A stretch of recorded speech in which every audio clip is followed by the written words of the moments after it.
Os animais segundo modo de reproducirse. Ola, nenas e nenas. Hoxe imos aprender sobre como se reproducen os animais. Algúns animais son ovíparos, o que significa que poñen ovos. As aves poñen ovos nos seus niños.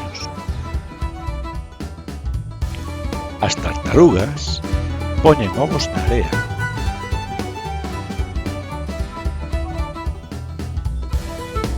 E os peixes poñen ovos na auga.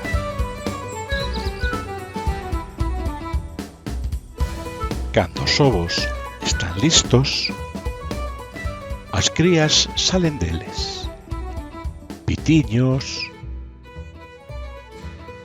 tartarugas bebé e peixes son exemplos de crías que nacen de ovos.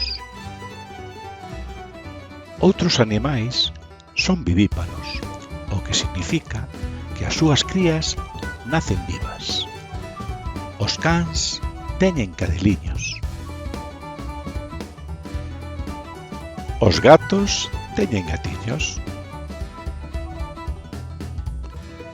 E as vacas teñen becerros. Despois de nacer, as crías son coidadas polos seus pais e as súas nais. Isto axuda a crecer as crías fortes e sans. Como vedes, hai diferentes maneiras de reproducirse. É fascinante aprender sobre a vida dos animais.